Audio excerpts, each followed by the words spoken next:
This is for the worldwide sporting communities around the world, mainly grassroots football, mainly Scotland, Ireland, Wales, England.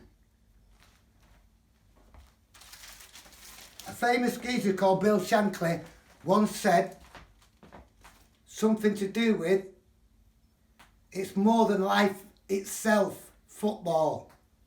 I probably got that wrong, but it doesn't matter. This is one of the reasons I've got this t-shirt on.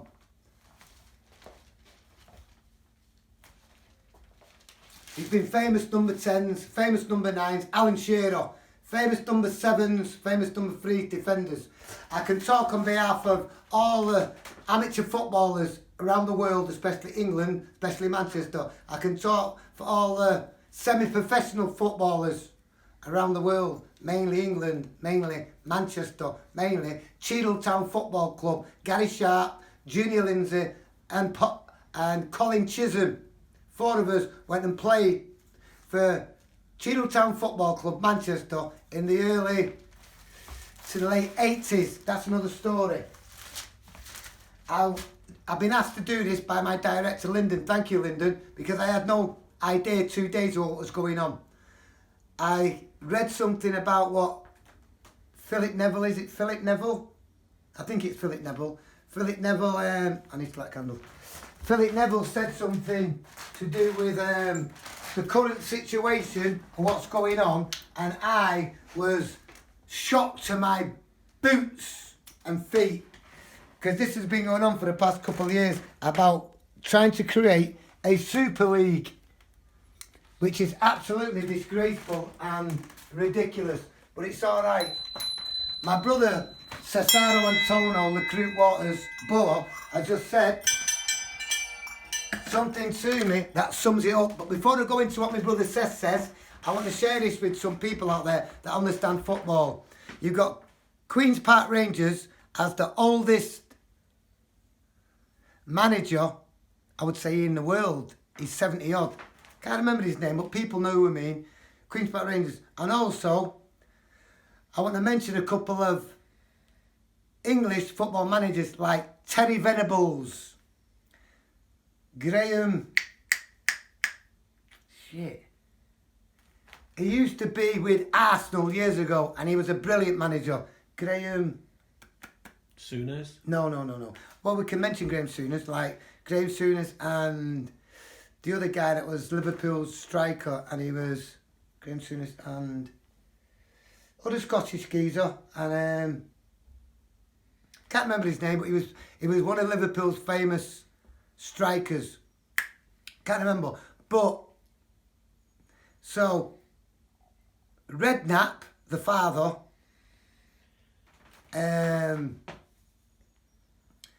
just to mention a couple of managers, and obviously I can't forget Sir Alex Ferguson. And when I mention these managers, perhaps... Oh yeah, my brother. So I keep, while I'm on the phone, just tell me before, because I don't want to go off the point. You mentioned earlier on about not just the Footballers Union, you mentioned about the Declaration of Rights, or with the Declaration. Just repeat it again, because I'm doing a live feed and I'm doing it to YouTube. Because I want to talk about a little bit about the grassroots, the way the football game got put in writing in the end of the 17th century, the 18th century, how our football league got written. So tell me again, because I mentioned it to Lyndon, how I'm so glad I've got you to fall back on and to tell me things that I didn't even think about. Not just the Players Union. You mentioned something about, before you say anything, hold on, let me say this. You mentioned something about there's not many grassroots football teams now owned by the fans, or in England, most of the people that own our clubs now, without being disrespectful to anybody abroad, are foreigners and people who are multi-millionaires. So please mention to me about the Declaration, what you mentioned earlier on, please.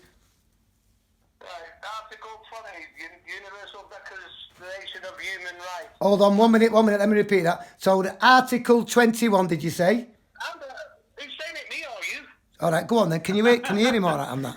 Yeah. All right, go on. Say it again from the start, please. United Nations Declaration of Human Rights, Article 20, Section 2. No one may be compelled to belong to an association. Now, at the end of the day, it doesn't make no difference.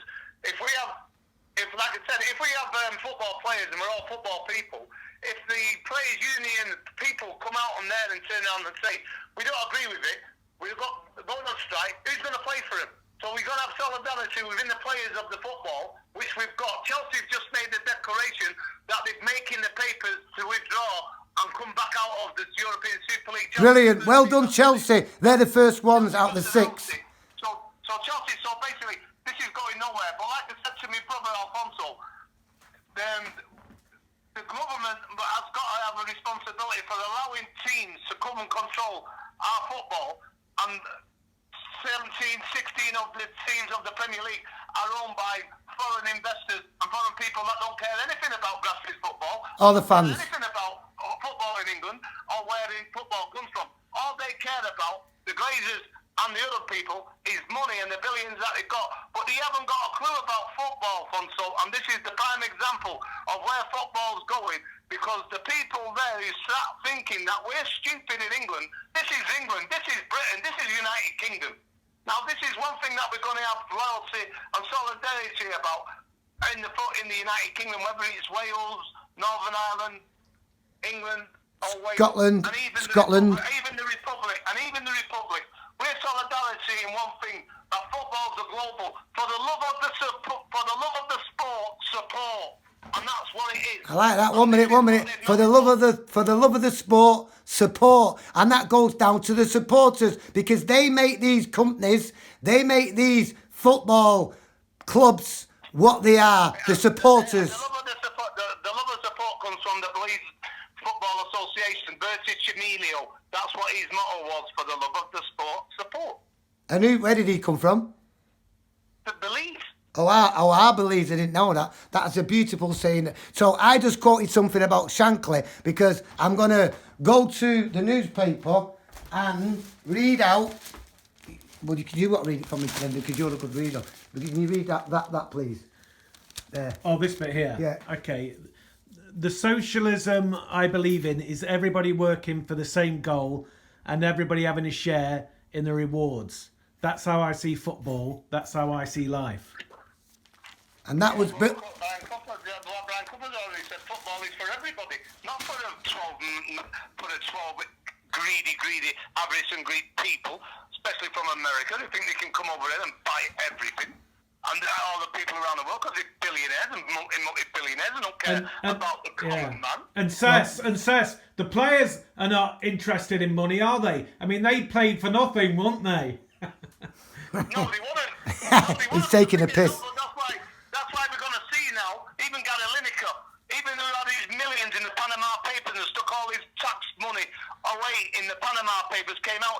Even Gary Lineker came out and turned around and said he won't even comment on anything to do with the European Super League. So I've got to take me out to Gary Lineker, even though I didn't agree about him putting all his money away in the tax havens of the Caribbean, be it Cayman Island or be it Belize.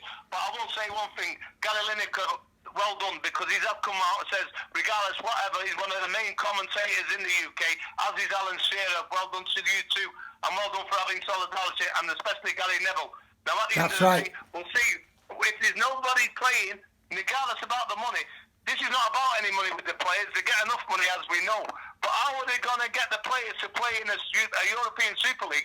Where are they going to get the players from? It's impossible. No players are going to play for the Super League, because I would like to go down the street and see a fan saying there's that so-and-so. What he's done and sold us all out just for his own pocket. No, that's right. It's got knock-on effects, and I think what they've done, it just shows you how greedy that these people controlling our game. But like I said to Fonso this afternoon, the government, going back to David Mellor, Chelsea found years ago, and then people who control the sports ministry, they've got a lot to answer for allowing these people to come in, monopolise and control the football as we've got it today. Here, thank you so much, bro. So on that note, I'm going to thank my brother, because without the knowledge of my brother, what he just explained to you, half the people within the power of this think they can get away with it and change our game. So on that note, bro, I'm going to say thank you and I love you and I'll speak to you later. Love you, Debbie. Speak to you in a bit. All right, I love you as well. For the love of support, for the love of the sport, support. For the love of the... United forever. I'm Man City, kid. For the love of the sport, support, and that comes straight from Belize. Thank you, bro. I love you. See you in a bit. All right, I love you too. Go on, then. See you later. Thank you. So I'm glad that my brother's just phoned me now. I'll turn it down so I can't be disturbed because he's talking about the union. And he's not just talking about the union, he's talking about the players' union. And once again, he said, if the players go on strike, where is this Super League going to get the players from? They're not going to do it. But what I want to say is name and shame all the clubs, whether it's the top 6 or whoever, Man United, Man City, my team, Chelsea, said, my brother just said they pulled out. Well done, Chelsea, and the executives, whoever else, Tottenham, Liverpool, Arsenal, and then the others like Everton. Name and shame them. All these people that are for it. How fucking dare you? Sorry, that's the first time I've sworn. Shit. I'm trying not to swear on these things, especially with the YouTube. I don't want them to shut me down because the power of the World Wide Web. For instance, I had mentioned before about some of the older managers. Now I'll go to Steven Gerrard. How is he called? How he was at Brighton, up and coming top manager, and then Paul Lampard. Yeah, I think it is, and Moore. There's a person of colour now. He's just getting over COVID and what have you. He's in with West Bromwich Albion, I think it is. I'm not too sure what the club is. The point of it is all the up and coming managers or anybody that supports this, shame on you. I'd like to know what David Beckham and other multimillionaires, billionaires within the football game have got to say about this, because I mentioned Cheadle Football Club and all the people out there that are passionate about the game. One of the reasons I've stepped away from the football and viewing it is because nearly 2 years ago now, they've ripped the heart out of our game by saying at first VAR was about goal line technology. Is it a goal? Isn't it a goal? It's gone from the ball being over the line to a thumb, a nose, an elbow, a toe. It's absolutely ridiculous when it's supposed to be about goal line technology and how they took ripped the heart out of the game. They've not only ripped the heart out of the game, you can't even celebrate anymore a goal because you're waiting now for VAR to say, oh, 2 moves before that goal or 3 moves before that goal, and the referees let the game play on. There was a foul or there was an incident. Is that right word? Incident. There was an incident and we've had to play it back, and they played it back and disallowed the goal. So where you've got all that euphoria, where you've got euphoria and happiness and all that, it's crashed now with the game being ruined by VAR. When if they would have kept it simple, keep it simple, it won't be now people all around the world that are watching our Premiership game being ruined by a group of people, 4 whoever they are, sat in a room watching the game, have no idea about football. Why don't they let us see these people who were sat there calling the shots in the VAR room? Why don't nobody know? It doesn't matter about that. I need to thank my brother Seth. I need to thank Gary Neville. I need to thank, he just said, Chelsea. I need to thank all the managers, any managers that's in the Premiership or in the lower leagues that's supporting this. Name them and shame them, please. So people can see what the bleep. I wouldn't have thought that from him. I wouldn't have thought that from them, because going off the point here, and I want to end with this note. We're talking about kick it out.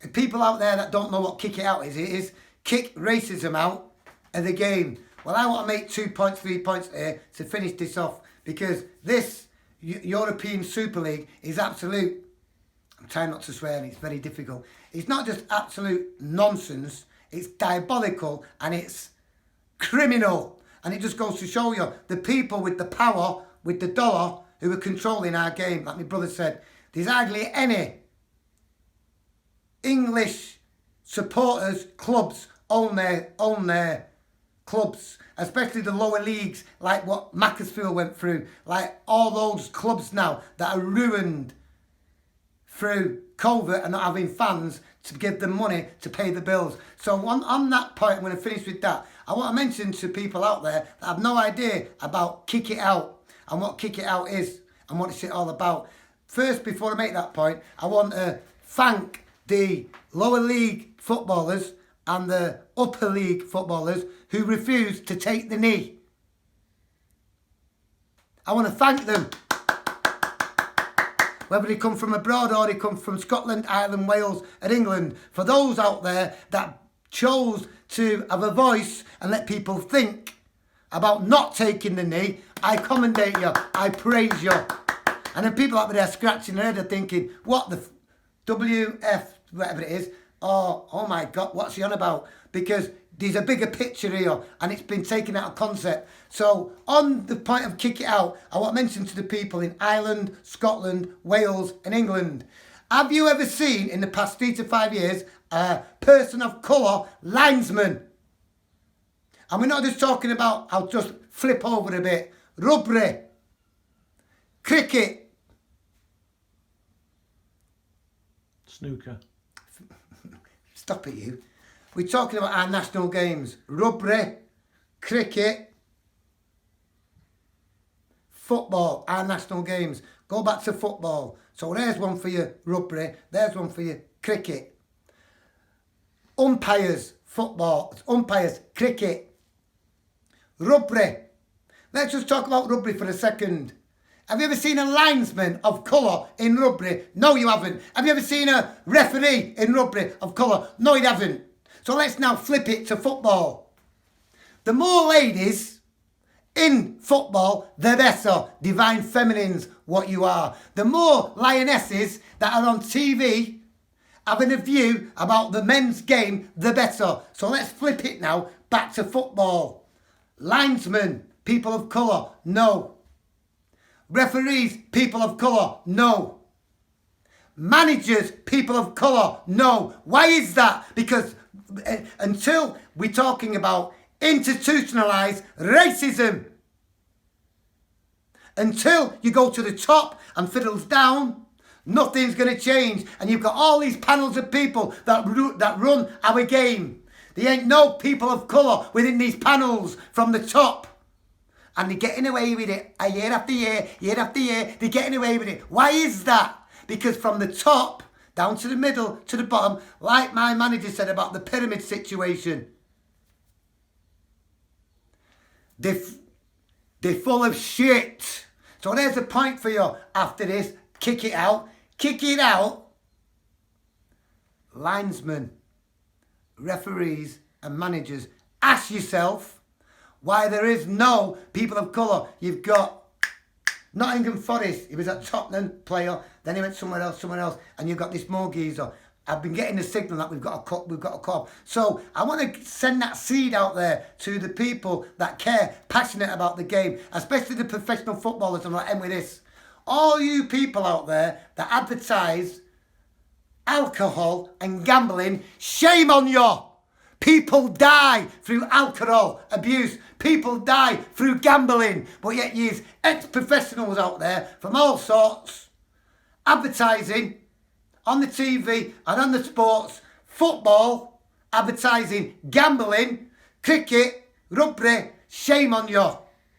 On that note, calm down, Alfonso. Well done to everybody that's going to boycott this disgusting Super League that should never even become as a point to talk about. On that note, have a good night, have a good evening. God bless everybody out there that views this. Bye.